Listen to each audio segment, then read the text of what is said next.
Well, good morning. It just seems like afternoon. Good morning. I'm Jenni PEARLMAN. We're so glad you're here. We have 2 more sessions this morning. Then we're going to invite you to join us for lunch before we launch the afternoon's program.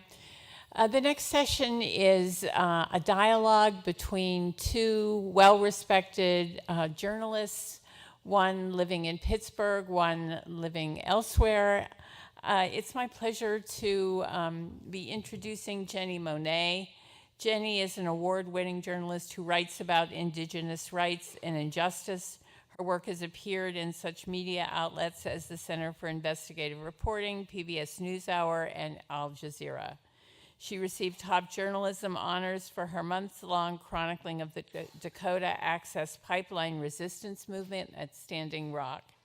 And she is currently investigating the extreme rate at which Native American women, girls, and transgender people experience violence, sexual assault, and murder in the United States. Joining her on stage will be Mila Sanina, a familiar name to people of Pittsburgh.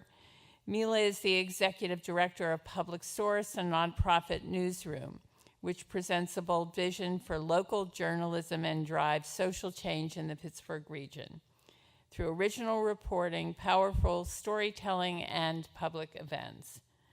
Previously, she was deputy managing editor at the Pittsburgh Post-Gazette, and prior to that, Mila worked at PBS NewsHour exactly at the same time when Arab Spring began, gathering information from Tunisia, Libya, and Egypt. She was also assignment editor at CNN International at the International Desk. It is my pleasure to invite you to meet Mila and Jenni. Hello, everyone. It's such a pleasure to be on the same stage with Jenni. Welcome back to Pittsburgh. It's not your first time here in our city. And it's also a great opportunity to talk to you about your work and the transformative change that you have made through your reporting and the voices and the stories that you have covered. For those of you who are not familiar, I'm hoping that Jenni could give us a little bit of a background about your work at Standing Rock, about your arrest, and what is the latest on the case. Thank you, Mila. It's wonderful to share the stage with you again, and also to be back here in Pittsburgh. So this month is pretty remarkable for me. On June 1st of this year, I was acquitted of criminal trespassing charges that I obtained while reporting at Standing Rock on February 1st, 2017. And for those of you, thank you. Thank you. And it is worthy of applause only in that I don't think that I would have reached a not guilty verdict had it not been for the Oneida Nation, who generously bankrolled my legal defense fund, to which we hired Williams and Comley, 2 attorneys who for 16 months had pored over the documentation, the evidence, and the arguments that we presented in court. The fact that we even had to go to trial, and the fact that I even had to take the stand and testify, we never thought that we would even get to that point. On June 1st, it resulted in a day-long trial in which we had revealed, or we had learned only a couple of things at that time. One was that my criminal trespassing charge had been elevated from a Class B misdemeanor to a Class A, which really just meant more fines and more jail time. But also, we also learned that my arresting officer was unable to be present for the trial because he had been arrested, kicked off his police force for sexually assaulting a minor. So when we looked at all the documents involved behind my police report, it also confirmed what we had suspected all along, that I was racially profiled, that they had listed me as essentially, quote unquote, looking like a protester, which, as if you know anything about Standing Rock, was Indigenous led. And so because I'm Native American, I'm a tribal citizen of the Pueblo of Laguna, their approach to every other journalist that they had arrested before, Amy Goodman being probably the most prominent, was to discredit journalists in the field. And so, if it's not through lying about whether or not I presented my press pass, which they immediately did to the Bismarck Tribune, it was then to go into the police report itself and say that I was an activist, not a journalist.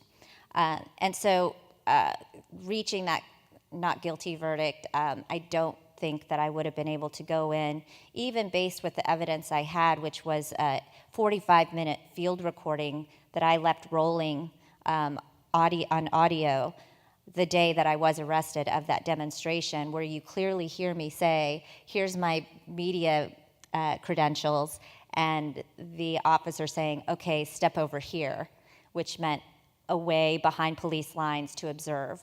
And then it also records my arrest. I don't think that I would have reached a not guilty verdict had I not been in court with 3 other attorneys that day. Thank you for sharing that story. Given that that experience, what have you learned, and what does the First Amendment mean to you? So the trial was an interesting day because I had actually shared it with a water protector, an activist. His name is Julian Bear Runner, and he was one of the 74 that were arrested along with me that day. Interestingly, and by a twisted set of fate, that 45-minute recording that I played as part of my evidence in court was actually featured an interview with Julian. And no one was the wiser that it was going to be played throughout its entirety and used against Julian in court. So while I was welcoming this not guilty verdict, Julian, who received a guilty verdict on 2 counts, rioting and trespassing, I was somewhat conflicted by the day-long trial and the results, because what it showed for me in many aspects was the inequality that the First Amendment represents. You have a privileged press freedom, which is where I felt I sat, and then you had this very disparate situation of a water protector who was defended by essentially an indigent fund, who that attorney showed up the night before and basically told Julian, just take whatever the judge tells you. You're in a no-win situation. And a couple of missed opportunities happened in this. I had not been covering the courts. I obviously covered Standing Up for 6 months, and I stepped away from any coverage with the actual justice process of this story. And no one's really been covering the more than 800 cases of arrests that resulted from this mass demonstration over the Dakota Access Pipeline, which is a shame, because had they would have, one, revealed this inequality of press or of freedom to assemble, right, freedom of speech, but they also would have been reporting on the extreme lost opportunity of what was inherently central to that movement itself, which was treaty rights, and the irony of trespassing on essentially what is unceded treaty territory. And I got to see that very clearly in my 8 hours in court that day. And so one of my clients, the Center for Investigative Reporting, has asked me to kind of just unpack this very question that you've asked. And I've been taking my time. This month has actually spawned a mini tour of talking about press freedom. And so I'll take a little bit of that and add that into this essay and just really kind of revisit what this was all about.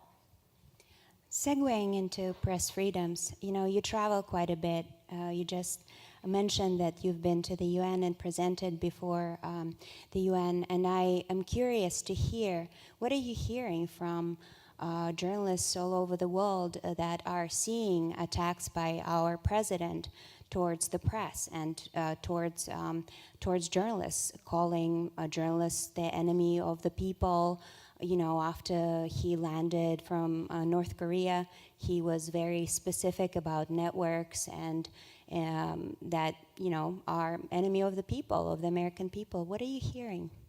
It's a very interesting time right now, to be sure. And I was asked by Article 19, which is a non-government organization that protects freedom of expression, the human right to know.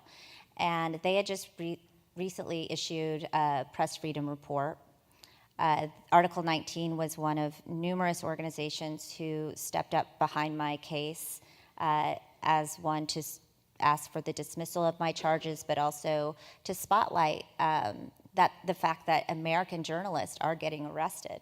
I think there's this notion that that's not happening in the greater view. And so they had asked me to come to speak at the UN Human Rights Council, the 38th session. And I was joined on the panel with an African reporter associated with PEN Uganda. And then also just in the audience were several other journalists from around the world. And the individual from PEN Uganda made a statement that I had not heard of or even considered before.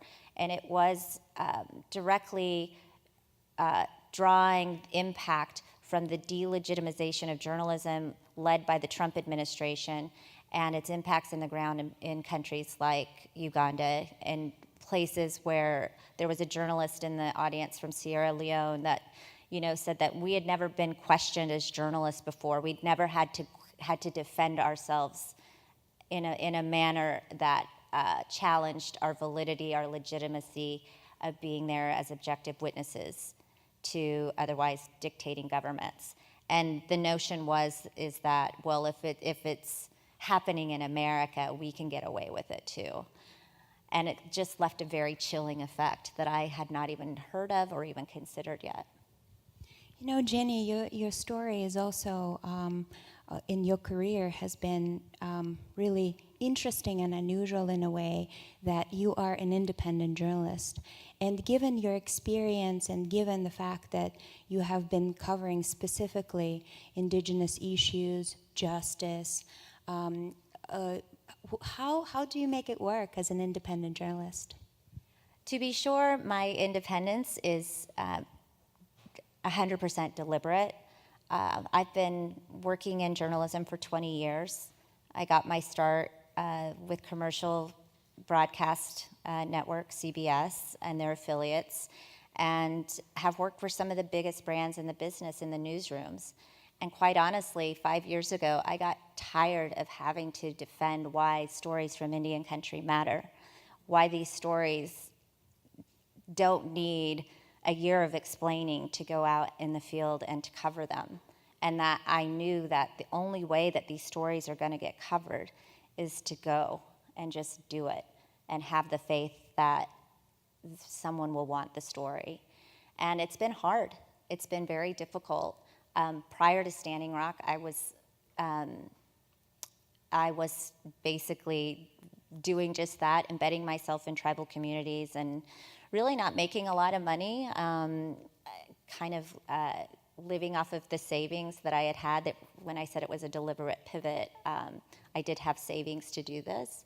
But Standing Rock definitely has changed the game, not just for me, for an entire legion of Indigenous journalists who are writing from the bottom up, who inherently bring the nuance that they have from these communities and to shine a light on a part of America and a part of the Indigenous world that aren't making it into your news feeds. And I think that if there is a major takeaway from Standing Rock, it's that there's this call to action now to do that, but also I think in representative of what my case represents is that that it also, there's a call to action to actually practice and perform real journalism, because I think all too often Indigenous media has been kind of, seen more in an advocacy sort of role. And so the integrity is there, and if there's one mission, I think, post Standing Rock, it's about carrying on the fact that people paid attention to Indigenous issues. You know, you're a big a proponent and advocate for shoe leather reporting and sort of, establishing sources, building trust in the community.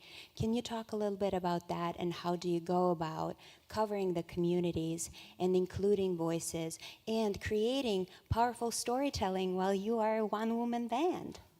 One woman, yes. Fiercely independent and individual, which has its perks because I can pick up and go anywhere and plant myself anywhere, really, and take the time that it takes to, I guess I think essentially from the communities that I cover is win trust, earn trust. Certainly here in the United States, Indian country, they've had a lot of promises broken over and over again. And the distrust is real, even for someone like me who's Native, right? Like, it doesn't mean that I can just go to any tribal community and because I'm Native, they're automatically going to tell me everything. The topics that I'm covering right now around crime justice in Indian country, they're heartbreaking stories. And I think that applies to any community that has been torn apart by loss and extreme rates of violence. And so that takes time. And so I'm pretty deliberate about the steps I take to get at these stories and to tell them, I think, in a way that, first and foremost, I think the people I'm writing about, the Indigenous communities that I'm writing about, would approve, at least in terms of the mood and the tone. And that's very important for me in terms of that kind of shoe leather journalism that I make sure that I spend the time. Jenni, then, skeptics in the big network television stations would say, yeah, meaningful storytelling, sure, but that type of stories, they do not sell. What do you say to that? And given that journalism and the industry has been really suffering, both as looking for business models that are sustainable and trying to figure out what are the effective metrics, how do we keep people engaged? What do you say to about the current state and the future state of the media? Yeah. Oh, it's 100% true. You have to also be a business-minded journalist. I think even today, the attention spans of people are just dwindling. I think we were having a conversation yesterday how no one reads really anymore. It's a lot of videos and a lot of clicktivism and just a lot. The one data report that came out that people are passing along stories and no one's really even opening the links. That's what's happening. They're like memes dressed up as news articles. It's a crazy time, and so you're absolutely right in terms of the curation of projects that are designed for the audience of today. I think that's really the focus of where I'm going with my next project. It's a podcast, but it's so much more than that. The podcast is meant to kind of fan out so that the distribution can reach audiences and media consumers of various types, whether or not they want to do long reads, whether or not they just want bite-sized audio pieces, do they want short videos, right? And it has to, so what changed about Standing Rock for me from a business model point of view actually was that what Standing Rock represented for me for the first time was to take a topic and go deep and wide rather than follow the news bit by bit. Because I'm just one person. I can't possibly give justice to every story that's coming out of tribal community. What I can do is give justice to the big, broad strokes that are meaningful to tribal community, that have that make so much more of a statement on multiple levels. And so that's kind of what I'm doing with this next project. Representation in the community, representing voices, gathering voices. We, this week for Pittsburgh has been really traumatic in a lot of ways. Our community has been suffering and lost remarkable people. The last one was Antoine Rose, a junior, 17-year-old kid who was murdered by East Pittsburgh police. With these stories, and we have seen it in other cities across the states, like what is important? And how do you, as a journalist, look at those stories and maybe evaluate them and think about them? How do you cover those with meaning, but also respect to the community that has been going through, suffering? I have to say that how I heard about Antoine Rose wasn't through my general news feeds, which I have a pretty good curated Twitter feed that I have put together of lots of different journalists and sources that I trust, and also just in general, right? I mean, the pop-up news, daily news digest that you might get on your phone, nobody had been talking about Antoine Rose over the last 48 hours in my screens. How I found out about it was through a newsletter that I signed up for called Diversity Inc., INC. I don't know if any of you are familiar with that. It's a nonprofit organization that basically covers news about diversity issues. And I had just arrived into Pittsburgh, realizing that, here I am in the center of this major issue, and I haven't really seen it anywhere. And part of that is because of, I think, this obsession with the Trump administration. Certainly what's on everyone's mind right now is the detention of those toddlers. And that's just drowned out. It's bottlenecked an entire news feed that we otherwise might get of other stories of a black man in America, another black man in America, and this time shot in the back 3 times. So I was instantly shocked just by the fact that I had to come to Pittsburgh to see it in a newspaper.